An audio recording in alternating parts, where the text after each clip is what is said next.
আসসালামু আলাইকুম সুপ্রিয় শিক্ষার্থীবৃন্দ, গতদিন তোমাদের যে বাড়ির কাজ দেয়া ছিল সেখানে তোমাদের বইয়ের ৭২ পৃষ্ঠায় একটা গাণিতিক হিসাব ছিল, যেটা আসলে একটু জটিল। আমি তোমাদের গাণিতিক হিসাবটা সম্পূর্ণভাবেই করে দিয়েছি এবং সেটা বোঝানোর চেষ্টা করছি। আমি আশা করি স্বাভাবিকভাবে আমার দেয়া কোনো ভিডিও যদি তোমরা একবার বা দুইবার দেখে বুঝতে পারো, তাহলে আজকে হয়তোবা আরও একবার বেশি দেখতে হবে। যাই হোক, একটু খেয়াল করো। তৃতীয় অধ্যায় বল এর গাণিতিক হিসাব। আমি তোমাদের অলরেডি বলেছি ভরবেগ কাকে বলে। কোনো বস্তুর ভর এবং বেগ, এই দুইয়ের গুণফলকে ভরবেগ বলে। আর আমরা বেসিকের শীটে খুব সুন্দরভাবেই তোমাদের বুঝিয়েছি ভরবেগ ইংরেজি হচ্ছে মোমেন্টাম। এটাকে প্রকাশ করা হয় পি দ্বারা, ভরকে প্রকাশ করা হয় এম দ্বারা এবং বেগকে প্রকাশ করা হয় ভি দ্বারা। সুতরাং আমরা যদি ধরে নেই কোনো বস্তুর ভর এম এবং বেগ ভি, তাহলে সূত্র অনুসারে ভরবেগ সমান ভর গুণ বেগ। এবার ভরবেগকে যদি পি দ্বারা প্রকাশ করি তাহলে পি সমান এম ভি। এটা আমাদের একটা ছোট্ট ইকুয়েশন হয়ে গেল। এটা আমরা অঙ্ক করার ক্ষেত্রে ব্যবহার করতে পারবো। এই সূত্রটা দিয়ে আমরা কি কাজ করতে পারবো? ভর, বেগ এবং ভরবেগ, এই তিনটা রাশির মধ্যে যে কোনো দুইটি রাশির মান দেয়া থাকলে আমরা অপর রাশিটি বের করতে পারবো। এবার পরবর্তী সমীকরণটা একটু ভালোভাবে খেয়াল করো। গতিশক্তি সমান হাফ এম ভি স্কোয়ার। মূল বিষয় হচ্ছে এই সমীকরণটা ছাড়া আজকের ইকুয়েশনের প্রমাণ করা সম্ভব না, কিন্তু আমাদের বইয়ে এই সমীকরণটি আলোচনা করা হয়েছে এবং প্রমাণ করা রয়েছে তোমাদের চতুর্থ অধ্যায়ের 103 পৃষ্ঠায়। সো বুঝতেই পারছো, তৃতীয় অধ্যায় শেষ না করে আগে চতুর্থ অধ্যায় বোঝানো সম্ভব না। সুতরাং আপাতত এই চ্যাপ্টার বোঝার জন্য এতটুকু জিনিস মনে রাখার চেষ্টা করবা যে গতিশক্তি সমান half of M V square. গতিশক্তি সমান half of M V square. এখানে 1/2 এটা হচ্ছে হাফ, কিছু না, জাস্ট এম হচ্ছে বস্তুর ভর আর ভি হচ্ছে বেগ। তাহলে আবারও বলি, গতিশক্তি সমান half of M V square. এই বিষয়টি আমাদের একটু ভালোভাবে আপাতত মনে রাখতে হবে। আমরা যখন চতুর্থ অধ্যায় পড়াবো তখন এটার প্রমাণ আমরা সেখানে পেয়ে যাব। পরবর্তী বিষয়টা খেয়াল করো, ভরবেগের সংরক্ষণশীলতার সূত্রের গাণিতিক রূপ। যাই হোক, তোমাদের বেসিকের শীটে অর্থাৎ গতদিনের শীটে আমি একটা প্রশ্ন দিয়েছিলাম, ভরবেগের সংরক্ষণশীলতার সূত্রটি কি বা সেটা বিবৃতি করো। অর্থাৎ সেখানে শুধু সূত্রটা লেখা রয়েছে, কিন্তু সূত্রের কোনো বিশ্লেষণ বা ব্যাখ্যা সেখানে লেখা নাই। তো তোমরা সেখানে দেখেছো যে তোমাদের সূত্রের ভেতরে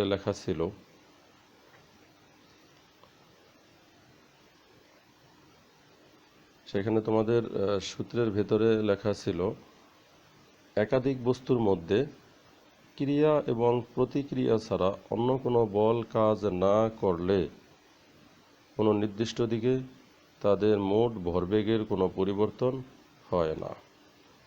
আবারও বলছি, একাধিক বস্তুর মধ্যে ক্রিয়া প্রতিক্রিয়া ছাড়া অন্য কোনো বল কাজ না করলে কোনো নির্দিষ্ট দিকে তাদের মোট ভরবেগের কোনো পরিবর্তন হয় না। যাই হোক, ডান দিকে একটা চিত্র রয়েছে, তোমরা একটু ভালোভাবে খেয়াল করো। একটি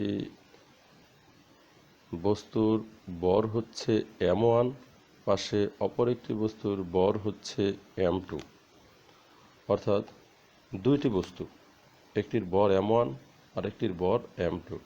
তো আমরা দেখতেই পাচ্ছি দুইটি বস্তুর মধ্যে প্রথম বস্তুটির ভর বেশি, দ্বিতীয় বস্তুটির ভর কম।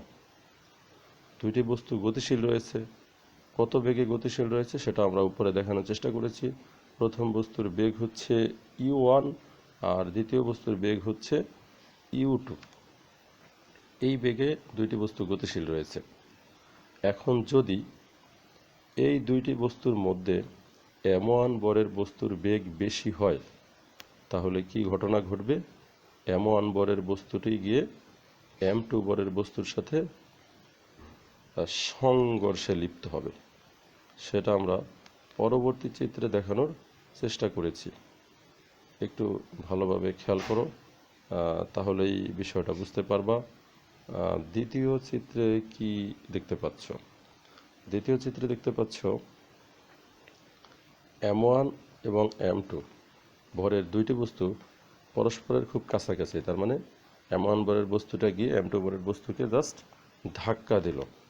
আচ্ছা, এখন গতিশীল অবস্থায় m1 ভরের বস্তুটি m2 ভরের বস্তুকে ধাক্কা দিলে কি ঘটনা ঘটবে? এখানে আমরা বুঝতেই পারতেছি যে দুইটি বস্তুর মধ্যবর্তী সংঘর্ষ হলে দুইটি বস্তুর বেগের পরিবর্তন হয়ে যাবে। দুইটি বস্তুর বেগের পরিবর্তন হয়ে যাবে। কোনো একটা বস্তুর বেগ বেড়ে যাবে, আবার কোনো একটা বস্তুর বেগ কমে যাবে। তোমরা বাস্তবেও খেয়াল করতে পারো। ধরো একটি গাড়ি চলতেছে, একটা রিক্সা চলতেছে, পেছন থেকে গিয়ে যদি একটি প্রাইভেট কার ওই রিক্সাটাকে একটি ধাক্কা দেয়, তাহলে স্বাভাবিকভাবেই প্রাইভেট কারের ধাক্কার কারণে এই রিক্সার বেগটা একটু বেড়ে যাবে, অপরদিকে প্রাইভেট কারের বেগটা একটু কমে যাবে।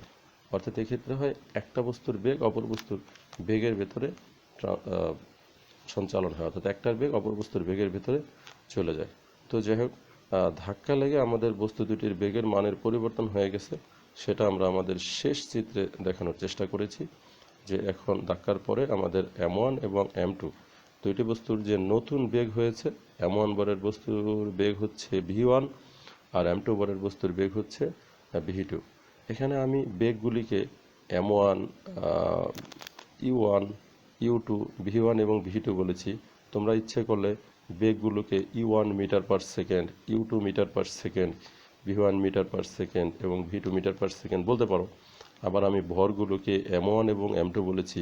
তোমরা এখানে ইচ্ছে করলে ভরগুলোকে m1 কেজি এবং m2 কেজি বলতে পারো। যেহেতু কোনো ফিক্সড মান আমরা হিসাবের সময় ধরতে পারবো না, অজানা রাশি, তাই অজানা রাশির সাথে একক না বললেও চলবে। যাই হোক, এতক্ষণ আমি যে কথাগুলো বলেছি সেটা এবার বাম দিকে খুব ভালোভাবে লেখা রয়েছে, তোমরা একটু ভালোভাবে খেয়াল করো।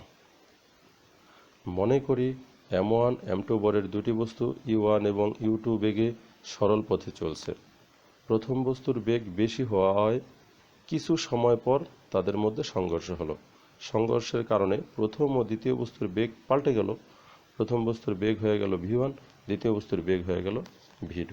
আমি এতক্ষণ তোমাদের এই বিষয়গুলাই বলেছি। এবার একটু ভালোভাবে খেয়াল করো। আমি পেছনে তোমাদের বলছি ভরবেগ সমান হচ্ছে ভর ইন্টু বেগ।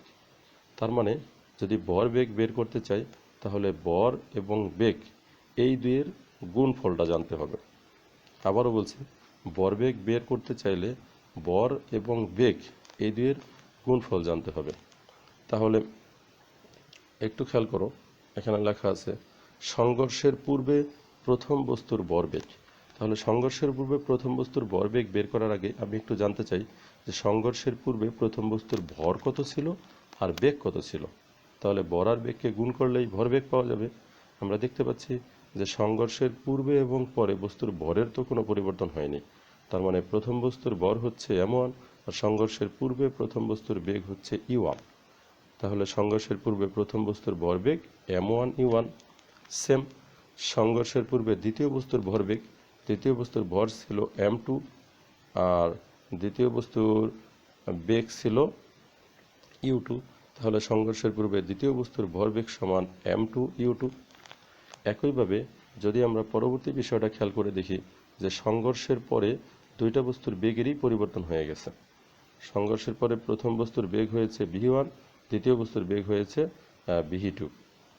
তার মানে আমি যদি বলি সংঘর্ষের পরে প্রথম বস্তুর ভরবেগ কত, তাহলে প্রথম বস্তুর ভর তো m1ই থাকলো, কিন্তু বেগ পরিবর্তন হয়ে গেল v1, তাই প্রথম বস্তুর ভরবেগ m1 v1। আবার সংঘর্ষের পরে দ্বিতীয় বস্তুর ভরবেগ m2 v2, কারণ ভর তো কোনো পরিবর্তন হবে না, সংঘর্ষের কারণে ভরের কোনো পরিবর্তন হবে না, তাই ভর m2, কিন্তু u2 বেগ পরিবর্তন হয়ে গেল v2। আচ্ছা, এবার আমরা যে কাজটা করব সেটা হচ্ছে আমরা সংঘর্ষের পূর্বে মোট ভরবেগ কত সেটা দেখব।